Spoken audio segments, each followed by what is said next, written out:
Michael Brian Dunn is a New York City-based actor whose career has spanned 4 decades and includes Broadway, off-Broadway, national and international tours, countless regional theater jobs across the country, as well as film and television. Along with his husband, Kurt, they coach young performers in a group called Broadway Kids Audition. Here's a reel of some of Michael's work. All right, ladies, let's shake some of that rust off, shall we? Basic eye-high kick line, starting on your stage right angle. And a 5, 6, 7, 8, a 1, 2, 3, 4, 5, 6, 7, 8, a 1. You have exactly 78 seconds to change from wooden soldier costume to Times Square. And that is the transition that we are going to work on for the rest of the day. Go.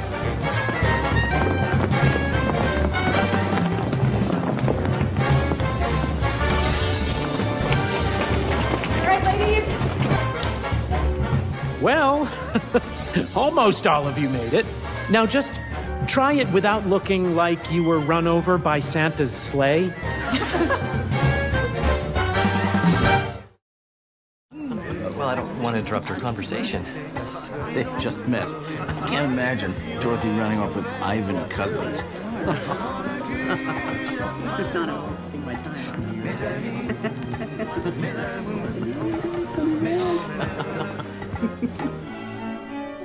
Bien aimé, dearly beloved.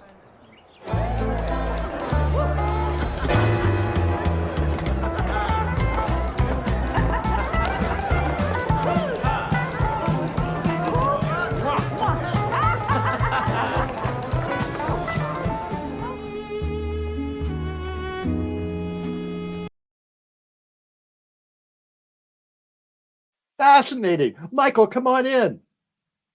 Hi, Amber. Oh my goodness, what a work you have done. It's amazing. And we'll get into a lot of that. But first, I want to find out, how did you get the bug? Where did you grow up and how did your career start? Oh, thanks, Amber, for asking and being interested. It's so nice to be here. I grew up in Utica, New York, which is where I am now, strangely enough. Since COVID, I'm up here taking care of my beautiful, wonderful 96-year-old mom. But I go back and forth to New York. I got the bug here. I started studying early when I was in high school, grade school, really, and I got brave enough. I'm from a huge family of 10 brothers and sisters. I'm 8 down. So by the time it got to me, my parents were like, "Go do something different." Great. They were very supportive and still are. I think the operative word there is go. Go. No, I joke with everybody. There are 10 of us, and for our graduation from high school, for our gifts, we would get a suitcase. Happy graduation. Here's a suitcase. Goodbye. We need your room. No more room in this house. So after high school, what happened? I studied first. I joined a theater company in Albany, New York called the Empire State Youth Theater Institute, which kind of gave me a taste of what professional theater was. We toured around the state and took workshops into schools. And then from there, I auditioned for my colleges. That was sort of a year off for me. Auditioned for all sorts of colleges. And ended up going to Boston Conservatory of Music, where I stayed for, I was there for 2 years. And then from there, I got the bug really hit, and I just couldn't wait to get to New York City. So I was very young. I was 19, 20 years old, and off I went to New York City. Just moved everything into New York, had an apartment, and started auditioning. I worked at, for those of you who know, like old New York, I worked at Phoebe's restaurant on the corner of the Bowery and 4th Street, which was about the only place in the East Village then. This is back in like 1980, and I met there a playwright named Robert Patrick. Robert Patrick he's just passed away, actually. He wrote Kennedy's Children on Broadway. He was one of the foremost gay playwrights in New York, and who was openly gay and wrote gay content. Kennedy's Children was a play that was very successful on Broadway for him, and he was remounting it in New York. And he met me there in the bar. I was waiting on him, and he gave me this part, and that kind of started off my career in New York. And from there was a lot of waiting on tables. There was a lot of I demonstrated toys at FAO Schwartz. I cleaned out restaurant kitchens after they closed at 3 o'clock in the morning. I sold newspapers by the phone. I took surveys through the New York Times for the CBS Evening News. I did everything until I could kind of step away and work became more regular, and I was able to kind of get my footing in the door. And it was a typical kind of route that most actors get and do while they're in New York.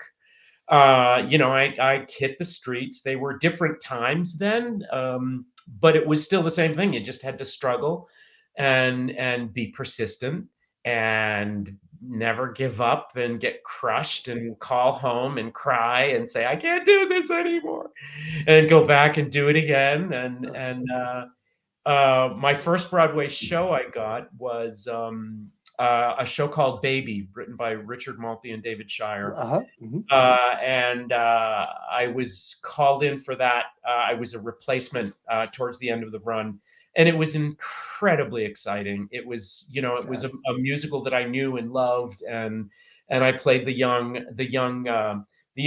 couple with Liz Calloway. It was opposite Liz Calloway. If people know their great musical theater voices, one of the best, and she is still got that sublime voice that is so distinctive. And so that was my very exciting Broadway debut. And I went on. I did Amadeus, a national tour of Amadeus, with Mark Hamill, back before he was while he was doing Star Wars. I think he was just about to do Return of the Jedi. So I toured with him. That was also very exciting. Wonderful guy. And such a whole new presence now. Doesn't he have this whole great, he's got the Twitter following that he's hilarious, and he always was, but it's just so cool to have experienced what he was like. And he was always a movie star, as far as, he was very successful then, but just to see him reinvent himself along the way is really cool and inspiring to see. It's one of the neat things about kind of sticking around at the table this long. You get to see people's progressions, and so therefore you kind of say, well, what's my progression and how do I fit into that progression as well? And I suppose I have one, but sometimes it's better for other people to decide that and see that. So I kept working. I did several, many Broadway shows, and in between you get these great tours that go out, or you'll get a sit down production that happens in Cincinnati or Louisville. One of my favorites long time ago in my earlier days was doing one of the first regional productions of Little Shop of Horrors, playing Seymour. And that, I mean, come on, that was just magical and wonderful to do at Actors Theater of Louisville. And so basically that's kind of it. Some of my Broadway contracts were short. Some of them were 2 years. I did Guys and Dolls on Broadway, the Jerry Zaks version, directed by Jerry Zaks. With what part did you I was okay. Oh my God. I was the understudy to Nicely and Benny, and I had to swing 6 of the guys in the ensemble. Ooh. So I would wake up every morning with knots in my stomach saying, what am I going to do today? And in a long I love run, guys. I love Guys and Dolls. I love Guys and Dolls. I do too. Oh my goodness. And the audience loved it too. But so I did everything in that show. It was, it was very challenging, very challenging.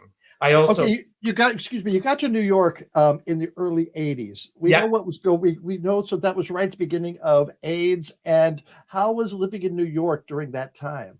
It was so scary. So, but there was also this weird kind of denial. I remember reading, and this will really give a good, for those younger people that don't know what it was like, that don't. It was frightening, but we didn't know what the magnitude was. But we did know there was a newspaper called The Native, and that was the gay newspaper that was printed. And in The Native, they would print how many people had reported coming down with AIDS, were infected by AIDS, and they did it by zip code. They would classify it by zip code and age. And of course, the major zip code at that point was 10014, which was down in Greenwich Village. And the age range was like 25 to 33 or something like that. I don't know if I'm correct. So in a lot of my mind and like a lot of people's minds, it was like, well, don't sleep with anyone that's 25 and over and lives in Greenwich Village, and you'll be fine. I mean, it's absolutely ridiculous, but it was scary. And then, you'd start to have you'd see people get sick. And you weren't allowed to ever have, I remember I had a rash on my leg, and I thought that this is it. I'm a goner. It was a sunburn that was flaking. But I literally, that's what we just lived in constant fear. And I'm lucky to be a survivor. I don't know how I did it with everybody around me, passing around. Yeah. So I think it's important, especially today, that we remind people of what it was like then, and having gone through COVID, and what it's been like in COVID, and how these people don't want a vaccine. And I'm like, if you had lived, can you imagine if they had a vaccine for AIDS 6 months after it was found, So, But that's why I asked, because I know we have to keep bringing those stories up for the next generation. So you went from theater. What was your first TV or movie gig? My first one, I think, I did a lot of commercials when I was younger. A lot of voiceovers and commercials. So I had those, and I was in the age range of being very marketable. And then I wasn't so marketable for that. And then I went through a different stage. And then I was in a stage when I started to book some of the Law and Orders. One that you saw, which was really fun, because you go on those and it's just a day on, and you absolutely have to know your stuff, because there's no time to explore. You got to hit your mark, say your line, and get out. It was always very generous and kind experiences that I had. So I did a couple of them. The big one and the really fun one, and it just made me grin and so love it when you played the Julie and Julia tape. That was a magical time. It was Nora Ephron directing, who's of course passed away. Meryl Streep. I mean, I was hanging out with Meryl Streep. I mean, come on, that was kick me, slap me, pinch me. I mean, it was incredible. And I married Jane Lynch. So that was Jane Lynch, who played off The Height. And I can't say enough about Jane Lynch. We still keep in touch, and she is one of the most generous performers you will ever meet. And I defy you to talk to anyone that won't say those exact words. She's a real special person, and I just adore her. And Stanley Tucci was great. So that was just an incredible time of being on that set. It was a big budget. They had a French chef, cooking our lunches, and it was it's pretty magical. How long were you on the set for that? I was contracted for 2 weeks, but they would call me when they needed me. So my role wasn't huge, but I was there, and there were definitely moments that I had the plot. I was part of the plot, which was exciting. But it was about 2 weeks. And the same with this Hallmark film that I just did. This was just this past Christmas, so probably Hallmark movies were, but their Christmas movies are crazy. Yeah, tell us about that experience. How did you audition for the gig? Did they just go through and they find you? How do you get on a Hallmark special? This was amazing. Now in the time of since COVID, now all of us actors, and this is how you started your show too, I think, is in COVID, we set up our cameras. I have I have a studio, a makeshift studio in my basement. I got the audition from my agent, and I had the two. They sent a couple of scenes over that I had to memorize and learn, and I did a self tape down in the in front of the camera. My husband Kurt helped me set up the shots and do the lines, and we sent it in. And about 2 weeks later, I didn't have a meet and greet. I didn't have a meeting with the director. I booked it off one self tape, which is remarkable. And then the ball started rolling from there. I was just delighted. And we filmed it in Radio City Music Hall with the Rockettes. It was a huge, huge production. And I got to direct and choreograph the Rockettes. I mean, well, how about just being on that stage? Have you been on that stage before? I have. I hadn't performed on it, but I had visited and been through on different events. It's enormous, and for this they took away every single piece of scenery, so it was bare from the walls to the back wall to the front wall, and it was incredible to be there and to see how many hundreds of people it takes to make a film. You have this one small shot of a person, like this, and there are literally 200 people behind you, making it work.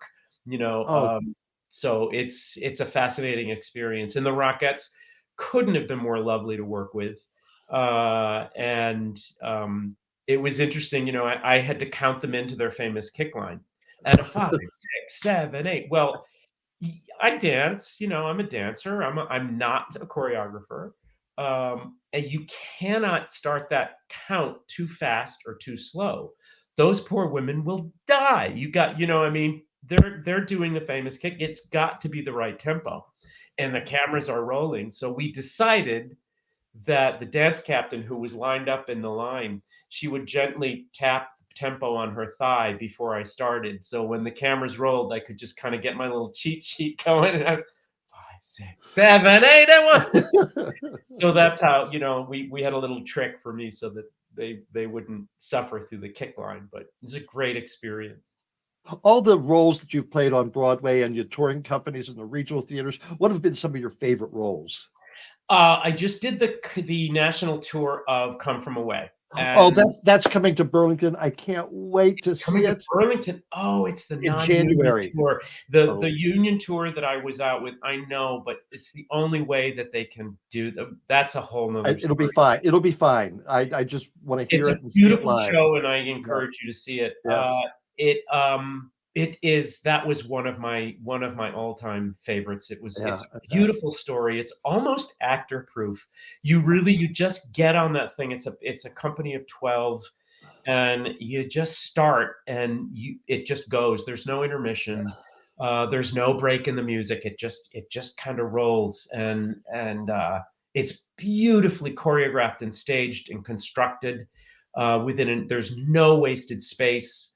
No wasted time, and you finish, and the audience just leaps to the stage, and that was one of the most exciting performances I've ever got. So why did it close on Broadway? I thought that would be one that would run forever. And it should have. Shows. I think COVID. It was when Broadway shut down for over. It was over a year, wasn't it? And they were doing extremely well. They were selling out like crazy. Once they opened, then the tourists weren't coming to New York still. So they were opening. They weren't playing to those 100% audiences, and it was just a hurry up catch up thing. And then another show came in that wanted the theater, and the producers of the show don't necessarily make that decision. The owners of the theater get to kind of make those decisions. So it just kind of slipped under the door like that, and it really is too bad, because it is a phenomenal piece and should still be running. But what was the last show you saw on Broadway? The version of Doll's House that's playing right now with Jessica Chastain. Yes, I heard her interview the other day on the Today Show with Willie Geist. Yes. Fascinating interpretation. It's a fascinating, it's stripped down. There are only 6 actors maybe on stage. So that was the last thing. I'm seeing Sweeney Todd on Wednesday. Oh. I recently saw Dancing on Broadway as well. I try to see something whenever I go back and forth in a lot. So I'll be there this week. I'll see Sweeney Todd, which is another show I've done 5 or 6 times. I've played Pirelli on Broadway. There was a revival done with Bob Gunton and Beth Fowler. In the late 80s, was it? I get my years mixed up. And I stood by for that too, for 4 roles. And I've done 4 productions since at Goodspeed Opera House. I've done it at in Fort Worth, Texas. 2 other places. Baltimore Center Stage. So many. What show have you done the most productions of? Probably Cats. I did the whole summer stock circuit over several years. I did it on Broadway. I played Gus Growl Tiger, and then from there, the man Richard Stafford who was doing at that time most of the remounts in the summer, the big summer theaters, the Muni, which is in St. Louis and Kansas City, and again Walnut Street Theater in Philadelphia. So he would ask me to come in and do them, and they would be like a week here, a week there, 2 weeks here, sometimes a couple of months. So that's probably one of the most exhausting shows I've ever done. Yeah. All right, now tell me about Broadway Kids Audition. Tell me about that. Oh, so this is a fantastic organization or a company that my husband Kurt Dominy started, and it's a coaching company that he's started for ages like 7. Now it's up to 18. We're raising the age up, and it's to coach kids that are interested in theater when they've got auditions coming up. I've coached a lot of kids that were in Matilda on Broadway. All sorts of things. A lot of they get a ton of like TV auditions. So and now with Zoom we can do it. We can do it on right from here in this room. He also does he organizes workshops where he'll bring in a casting director from New York and agents. The kids can sign up and do a showcase. He coaches them on their songs and monologues. I'll coach the monologues. He'll do the songs. He's got another musical coach that will come in and accompany them. So it's a company that we also do summer workshops in New York. We'll do a week-long kind of summer camp kind of thing, which is really fantastic. There are 2 weeks that we're doing in the summer that are filling up pretty fast. It's BroadwayKidsAuditions.com. So all the dates are on there. It's been very successful. There's some of our kids that we started when they were just yay high are now, in conservatories across the country, studying in college, which kind of blows my mind. It's 10 years old. The company's 10 years old. And, each year it keeps revving up and does better and better and better. And it's exciting. And it's something that we can do while we pursue other things as well. Kurt also directs and he teaches up at AMDA, so in New York City. So it's a wonderful thing, and I love doing it. I love seeing the kids. I love that moment when they get it. The penny drops and they have that aha. And it's also inspiring to see kids that want to do this still. All right, but what about stage parents? Do you have any issue with any of them? No, they're all so. I have become friends with some of them because you do a lot of communicating with them, especially with the younger ones, because you have to do the scheduling and the preparation, and they're the ones that the work falls on them a lot. And I have never had any kind of the great thing is that they are honest when they say, I don't know what I'm doing. And why would they? I mean, it's a complicated business. And that's where we come in to help them navigate. We help them navigate everything as well. How to get an agent, how to get a manager, what's the difference between an agent and a manager, what's the difference between a TV film, a TV audition and a film audition and a musical theater audition, and where do I study dance and what do I do? So you get to answer all those questions. So I'm sure there's stage moms out there that fit that stereotype, but I've been really lucky. I've just loved working with the mostly moms, but occasionally you'll get a nice dad coming in that takes over. So it's been great. What would be your ideal call from your agent? What if he said this gig is for you? What would it be? A series regular on a really meaty show like Succession. I mean, wow. Yeah, that would be great. And us, but wouldn't that be wonderful? Or another show with my old buddy Meryl Streep. That would be that would be cool. Why not shoot for the top, right? Why not? Why not? Now, before I go, I just want to let the audience know that I've met your handsome nephew, Michael. I believe he's your namesake. He owns a bar here in Burlington, and I judged his chili cook-off that he had a couple of weeks ago. So really, he's a great guy. It was great. It was a fun day.